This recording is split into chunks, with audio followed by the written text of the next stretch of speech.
नमस्कार दोस्तों। सिंधु सभ्यता के बाद आज हम बात करेंगे वैदिक काल के बारे में। तो देखिए, हम पढ़ते हैं वैदिक काल के बारे में। दोस्तों, ये जो वैदिक काल है इसको आर्यों का काल भी कहा जाता है। आर्यों का काल भी कहा जाता है। वैदिक काल का दूसरा नाम क्या है? आर्यों का काल। आर्यों के काल का मतलब क्या होगा? इसकी उत्पत्ति किससे मानी जाती है? आर्यों से मानी जाती है। वैदिक काल की उत्पत्ति आर्यों से मानी जाती है। तो आर्य क्या है? आर्य संस्कृत भाषा का शब्द है। कौन सी भाषा का शब्द है? संस्कृत भाषा का। और इसका अर्थ होता है श्रेष्ठ या कुलीन, अर्थात संपूर्ण गुणों से परिपूर्ण जो प्रजाति है या जो लोग हैं उन्हीं को किस नाम से पुकारा जाता है? आर्य नाम से पुकारा जाता है, या आर्य कह के उन्हें पुकारा जाता है। समस्त गुणों से परिपूर्ण लोग ही क्या कहलाएंगे? आर्य कहलाएंगे। इसीलिए ये जो काल है ये आर्यों का काल अर्थात वैदिक काल के नाम से जाना गया। दोस्तों, ये जो आर्य थे इनकी तुलना या इनका कंपेयर जो किया गया है वो एक नार्डिंग प्रजाति से किया गया है। एक प्रजाति बताई है, उस प्रजाति का नाम है नार्डिंग प्रजाति। इसकी उत्पत्ति के बारे में बताया है कि इसकी तुलना है वो किससे की गई? नार्डिंग प्रजाति। ये जो लोग थे ये भी गुणों से परिपूर्ण लोग बताए गए। उसी प्रकार से इस नार्डिंग प्रजाति से इस आर्यों का ताल्लुकात बताया गया अर्थात संबंध बताया है। अब दोस्तों हम बात करेंगे इन आर्यों के बारे में। ये जो आर्य थे इनको किसी प्रकार से कोई लिपि का ज्ञान नहीं था। लिपि का ज्ञान नहीं था अर्थात अपने ज्ञान का ये लिख कर संग्रह नहीं कर सकते थे। लिपि का ज्ञान इन लोगों को नहीं था। तो ये अपने ज्ञान का संचरण किस प्रकार से करते थे? एक पीढ़ी से दूसरी पीढ़ी तक ज्ञान को किस प्रकार से संचरित करते थे? तो दोस्तों सुनकर याद कर लिया उसको, उसके बाद दूसरी पीढ़ी वाले को बता दिया, वो आगे से आगे इस प्रकार से संचरण करता जाएगा। इसीलिए आर्यों का जो ज्ञान था, जिसका जो माध्यम था एक पीढ़ी से दूसरी पीढ़ी में पहुंचाने का, उसको कहा जाता था श्रुति संहिता या श्रुति साहित्य। आर्यों का जो साहित्य वो कौन सा साहित्य होगा? श्रुति साहित्य कहलाता था। अब दोस्तों हम बात करेंगे इन आर्यों के बारे में। ये जो आर्य लोग थे इनकी निवास स्थान के बारे में अर्थात इनकी उत्पत्ति के बारे में जो इतिहासकार है इनके अलग अलग मत हैं। कोई तो इन्हें मध्य एशिया से बताता है, कोई आल्पस पर्वत से बताता है, कोई उत्तरी ध्रुव से बताता है। तो दोस्तों हम बात करते हैं कि इन आर्यों के बारे में आखिरकार निवास स्थान के बारे में क्या कुछ मत प्रकट किए गए हैं। तो देखते हैं इन आर्यों के बारे में क्या कहा गया है। दोस्तों एक इतिहासकार है जिसका नाम है मैक्स मुल्लर। मैक्स मुल्लर का कथन है कि आर्य हैं ये मध्य एशिया से आए थे।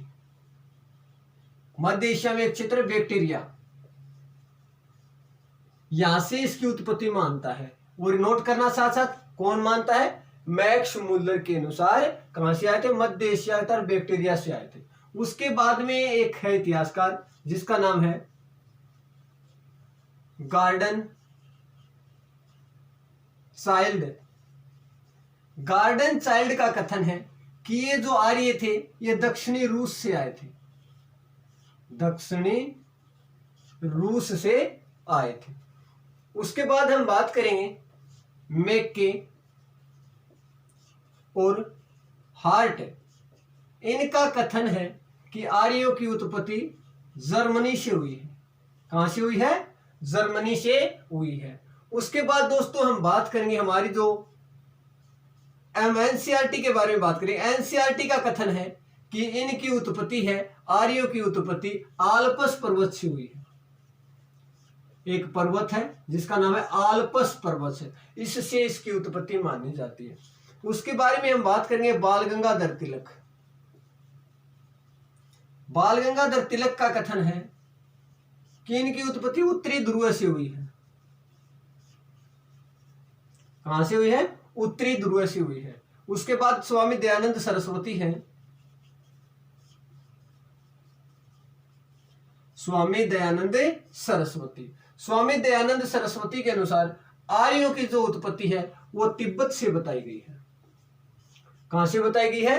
तिब्बत से बताई गई है। ये आर्यों के निवास स्थान के बारे में कुछ अलग अलग मत इतिहासकारों के द्वारा प्रकट किए गए। एक बार दोबारा करना, साथ साथ नोटबुक में जरूर ऐड करें, क्योंकि कंपटीशन एग्जाम में पूछ लिया जाता है कि इसके अनुसार इसकी उत्पत्ति कहां से हुई है। तो मैक्स मुलर मध्य एशिया बैक्टीरिया बताता है, गार्डन चाइल्ड है ये दक्षिणी रूस बताता है, मेक्के और आर्ट जर्मनी से बताते हैं, एनसीईआरटी है ये बताती है आल्पस पर्वत से, बाल गंगाधर तिलक उत्तरी ध्रुव से बताता है, और दयानंद सरस्वती है कहां से बताता है, इसका निवास स्थान तिब्बत बताता है। अब दोस्तों इन आर्यों के बारे में हम और बात करेंगे। इनका जो वैदिक काल है या अर्थात आर्यों का जो काल है, इसका विभाजन किया गया है, इसको बांटा गया है, इसको दो भागों में बांटा, और बांटने का जो काम किया गया था वो विंटरनित्ज के द्वारा किया गया था। नोट करना, वैदिक काल का विभाजन किसके द्वारा किया गया, नोट कर लेना नोटबुक में, विंटरनित्ज के द्वारा। और इस काल को दोस्तों दो भागों में बांटा गया है। कितने भागों में बांटा गया है? दो भागों में। एक तो है ऋग्वैदिक काल,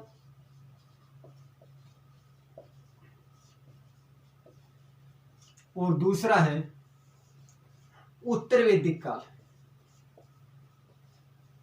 उत्तर वैदिक काल दो भागों में बांटा गया है। ये जो ऋग्वैदिक काल है, ये ऋग्वैदिक काल 1500 ईसा पूर्व से 1000 ईसा पूर्व का काल माना जाता है। और ये उत्तर वैदिक वाला है, ये 1000 ईसा पूर्व से 600 ईसा पूर्व का काल माना जाता है। देखिए जो ऋग्वैदिक काल है वो 1500 ईसा पूर्व से 1000 ईसा पूर्व है, और उत्तर वैदिक काल है 1000 ईसा पूर्व से लेकर 600 ईसा पूर्व का काल माना जाता है। अब दोस्तों अब हम बात करेंगे ऋग्वैदिक काल के बारे में। किसके बारे में पढ़ेंगे? ऋग्वैदिक काल के बारे में पढ़ेंगे। दोस्तों ये ऋग्वैदिक जो काल है ये सारा का सारा ऋग्वेद पर आधारित है। ऋग्वैदिक काल, ऋग्वैदिक काल 1500 ईसा पूर्व है, 1000 ईसा पूर्व। किस पर आधारित है दोस्तों? ऋग्वेद पर आधारित है। सबसे प्राचीन जो वेद है हमारा कौन सा है? ऋग्वेद है। सबसे प्राचीन वेद कौन सा होता है? ऋग्वेद। और वेद कितने हैं? 4 हैं, जिसमें ऋग्वेद, उसके बाद में अथर्ववेद, उसके बाद में बात करेंगे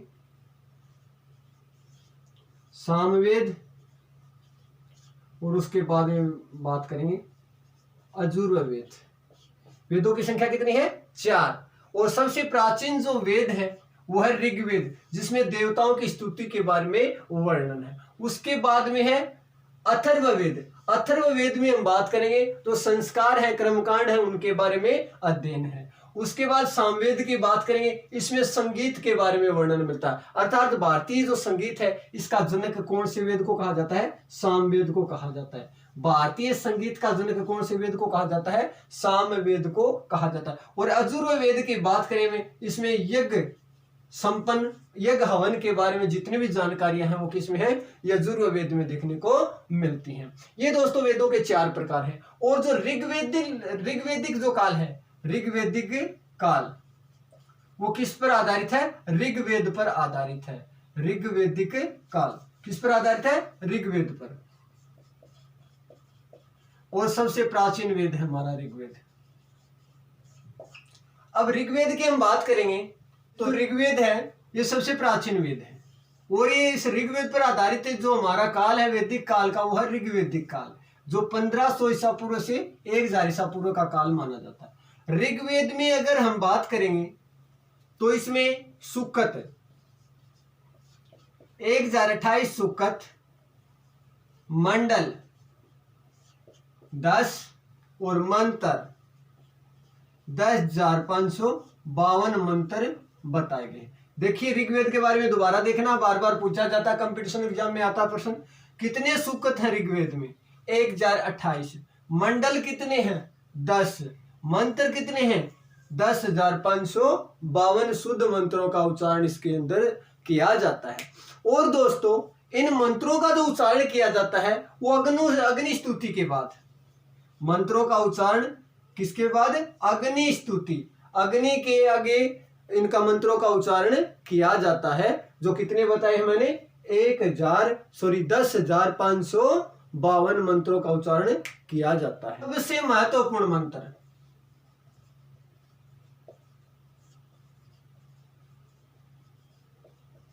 सबसे महत्वपूर्ण मंत्र याद रखना है, गायत्री मंत्र।